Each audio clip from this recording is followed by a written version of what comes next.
Good day, everyone. I'm Aaron McIntosh. I'm the Director of Product Marketing here at ActZero.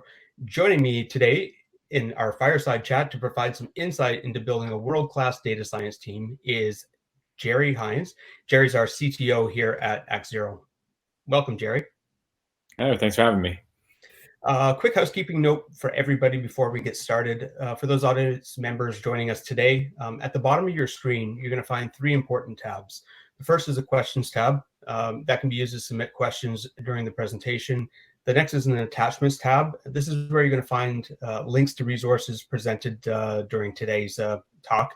And then a rate us or feedback tab. We're focused on delivering real value to our customers, and we'd love to hear your thoughts at the end of the session. So any data science team and AI initiative is only successful as the talent you hire, how you integrate them into your team, and how you manage them. There's no really standard model for structuring and reporting of AI teams, but some models work better than others. In its Executive Leaders Guide to Staffing Effective Data Science Teams, Gartner noted that executive leaders must examine the wide spectrum of multidisciplinary capabilities and source the right skills and roles not only to create and sustain a productive data science capability, but also to set it a class apart. So, Jerry, to this effect, you just recently wrote a compelling blog about treating your biggest problem, whatever it is, as a data problem. How have you applied this approach at ActZero? Sure. So, in the blog, we talked about how security is really a data problem. And that's how that's how the lens through which we view pretty much everything. Very simplistically, we started with a kind of a classic flywheel. Many companies do this. And that flywheel really starts with the data, right? Acquire the data. From the data, we can hunt through it and we can find the detections that, and verifiably prove that an attacker has gotten in or a threat has happened. From there, we can build our detections. And as we learn more about that behavior, we can offer better protections for the customer to get out in front of the threat in the first place.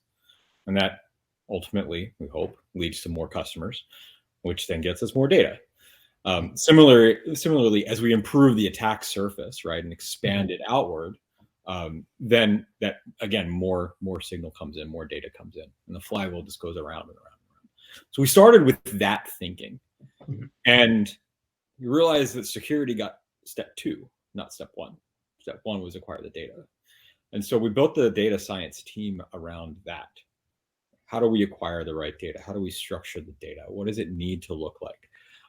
Pairing them with security experts, not alongside their teammates, they could work with to actually find the signal in all of that noise and point it out and say, like, oh yeah, if I were hunting through this and I were trying to find this issue, this is how I would do it. And we can study that, understand that, and that leads to that. That's really kind of kicked off the flywheel from there. So, one structure of a group of generalists paired with a specialist that can help them and guide them along the way has led to a pretty remarkable result. Yeah, and for those who are wondering, we will attach a version of the flywheel for you, so you can take a look at that and understand that as we've gone through the conversation here. Now, for those perhaps seeking to build their own SOC or even AI team or data science team in another industry, and the accompanying data science team that goes, with that and all the people surrounding them, is this an approach that they can take themselves, or why or why not? Sure. I mean, at a very high level, right? This is a pretty common. It can be a pretty common and generalizable model, right? And again, there's no magic here in terms of you need to understand though what roles you truly need in your data science team. I mean, classically, from an engineering and delivery perspective, there's about roughly 3 roles here. There is the data scientist, or he's a researcher, and really just understands how to piece apart problems, how to put together and model the behavior around it. There's your ML engineers or your deep learning engineers who are going to take the models produced by those data scientists and productionize them, right? There's a link between just being able to observe it and see it in a notebook and then translating that into production code that's going to run constantly, right? And these people are the people that build it. And then there's the data engineers, right? I'm talking about getting data in, right? These other two are starved if they don't have the data coming in. And so these people are skilled at building very large data pipelines that respond to the needs of your business, right? At the speed that your business needs it. Or building something that's real time versus something that can be batch is there's different skills that you need to consider. So again, it does go back, it's a generally applicable model, but it does go back to, if you're thinking data first, what's the problem you need to solve for it, all right? And what are the business parameters around it, so that way you can find the right skill set of generalist that's going to meet those needs. Yeah, and I like the term generalist as well, because I think, and we'll talk about that in a bit, is like the skill sets that you use when you're looking for the people for our teams.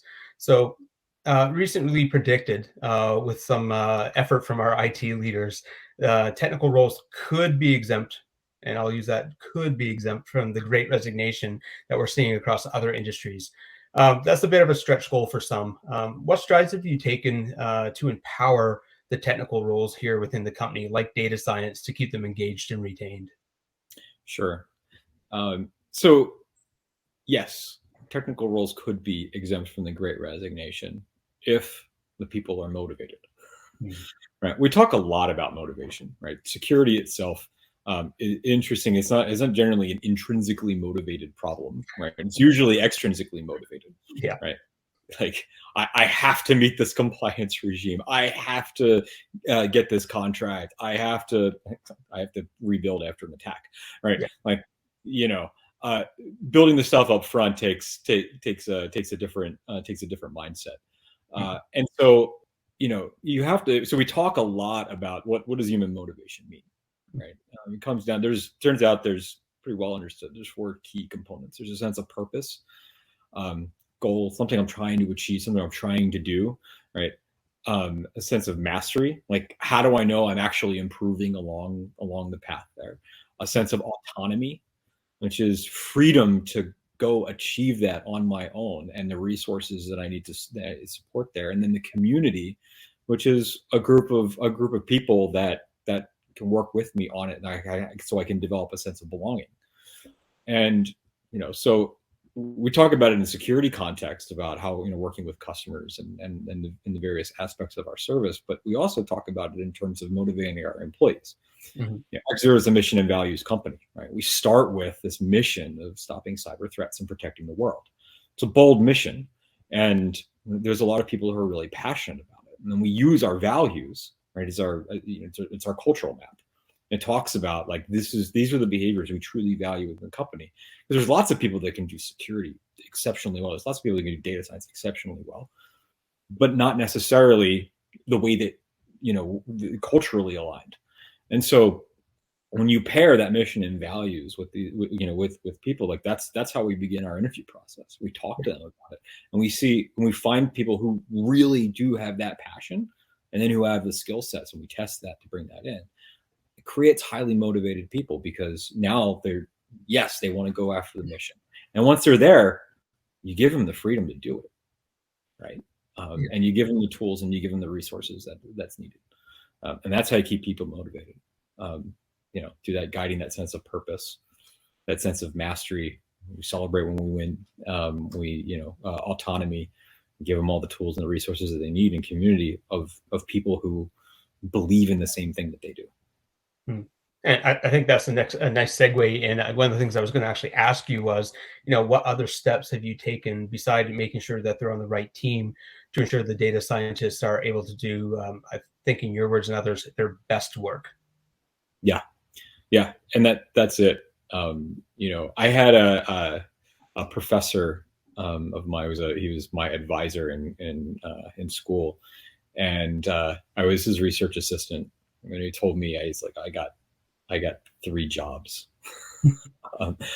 I got to feed you, I got to clothe you, and I got to give you interesting stuff to work on. And And that's, you know, it's funny how much that actually has just pulled through career and leadership, right? Like, you know, like we'll make sure that our team is taken care of, that they've got all the resources that they need, and wow, do we have a set of really interesting problems to tackle. Yeah. Yes, we do. I need to step back and let the magic happen. Jerry, so one final question I have is, how does all that we've discussed enable positive cybersecurity outcomes? So, loaded question. Yeah. Well, so the way that, you know, I go back to the flywheel, right? We staffed a bunch of people who are, you know, the top of their field, very talented, doing their best work. We've given them all the resources that they need to do that, given them the space and the time to do it in. They understand what the goals are, and they have each other to draw on, right? So the team structure that we've talked about. Yeah. And then we focus on the outcomes, right? So for us, like focusing on stopping business extortion, right? Stopping cloud takeover. Those are the outcomes. And so now it's finding the detections. What are all of the things? Where are all of the ways that you know, that an attacker could get in to ultimately extort a company? What is all of that signal? Studying that from many different angles. And because these are generalists paired with some specialists, there's another magical component here, and that is it eliminates cognitive bias. We talk to a lot of security professionals out there around, you know, their feelings and thoughts on cybersecurity and AI and the emergence of them. And what I found is that I get a lot of, oh, well, we've tried that before and it didn't work. Yeah. Right. And that's its own cognitive bias. There's lots of good reasons for making that statement. And I believe them 100%. However, if you bring in fresh perspective, then they can approach the problem with a completely open mind. And that's where that's the you know, kind of the last bit of ingredient there, is that they were able to look at the problem holistically, bring in from their own diverse backgrounds solutions that, frankly, our security professionals internally, that's never going to work. And sure enough, we did a few tests on it and it did. And so that's what leads to the better outcomes. It's because fresh perspective on it, in this environment, right, with this flywheel, has led to some logical leaps that ultimately lead to real world results for our customers. Yeah, and I think you had touched on it earlier as well, giving them access to customers as well. I've seen like the data science team interacting with the customers, getting access to their data and things like that, and I've enjoyed working with your team for sure, and I know others in the company do, and they always come at things with such a fresh perspective that they overcome some of the biases that we ourselves who've been in the industry for a while have. So yeah, it's been a fantastic journey watching them so far. Yeah. So, yeah, that's a really good call out, right? When we're talking about like the resources, they need to be able to ask questions. Like that's the number one thing, and the customer oftentimes has the best answers, right? Because they know their environment best. They know, you know, they're the ones that are up at night, that are worried about things, that have experienced the challenges, right? And so to be able to actually ask that, you know, in a kind of a trained manner, so that way they get the team gets the right information, has been great. So that's one of the resources we make available. And to your point, it's made a world of difference. Yeah. Well, as always, I appreciate you sharing your insight and experience with us. Now, as promised, for the audience, we did leave some time for audience questions. I'm going to check here on the screen. Okay, we've got a couple in here right now. The first one is, you mentioned that you purposely hired people without security experience. Were there certain other skills that you were prioritizing? Good question. We were looking for, again, I kind of go back to the generalist. So I mentioned about strong data science, which is, we looked at what the body of work that they had done before. Most data scientists, even brand new coming out of programs, had some sort of internship where they've solved problems, and we looked for problems that they solved that were in completely different spaces, but had some level of applicability. So we could determine their success here, right? We looked for we looked for ML engineering and for data engineering. We looked for people who had built systems, maybe not security, but built systems of the right size and scale that matched with our own. So the really important thing was that, at least, especially with our senior members of our team, that they had seen what ActZero would become, at least from a scale perspective. That's the one thing that that they've kind of learned, that it's very challenging to teach. You have to experience it. Order of magnitude increase in scale means different solutions and different approaches, and so having people who have seen that before was really critical. So there was a lot of focus there as part of bringing people on board. Perfect. The next question we have is, do I need data scientists that have PhDs? I mean, yes and no. What is a PhD? You have to think about what the PhD tells you, right? The rigor of most PhD programs teaches people how to think and how to research. Mm-hmm. And what you are looking for in a great data scientist is an exceptional scientist and researcher, right? And so PhD programs, particularly those in some sort of engineering field or technical field, provide a significant amount of research training there. Now, that doesn't mean that I've met brilliant data scientists who are not PhDs. That happens, right? But in terms of, but what you do want, right, and what makes them brilliant is that same very rigorous, structured approach to their craft. Mm-hmm. That's a great answer. No, it's and for anyone asking, we have a large number of people in our company with PhDs. It is not an absolute requirement, but to Jerry's point, yes, it's definitely a benefit. And the final question we have here is, any hints to help distribute work between multiple people on a data science team to avoid them tripping over each other? Have each of them own their own model. I mean, very practical advice. It tends to work best. You can split it up by problem area. You can split it up by model. That usually works pretty well. Yeah. But if you're going to do that, make sure that there is shared learning. Right? Yeah. The team needs to work together. They need to, because that cross-pollination of ideas is really important. Even between data scientists, how one data scientist approaches a problem may be different than how another data scientist approaches a problem, because of what they've seen in the past and what their experiences bring. So the ability to cross-pollinate really helps. Yeah. Appreciate it. Well, as usual, our time's passed really quickly. Thank you, Jerry, again, for taking some time out of your schedule today. And thank you to the audience members for sticking around with us. If we didn't get to your question, or you have one at another time, please do reach out to us at info@actzero.ai, and we will get back to you ASAP.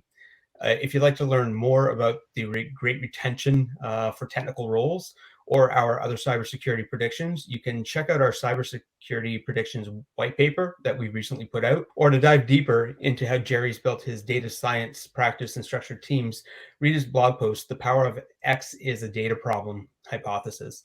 Thanks, Jerry. Thanks, audience. And we'll talk to you soon.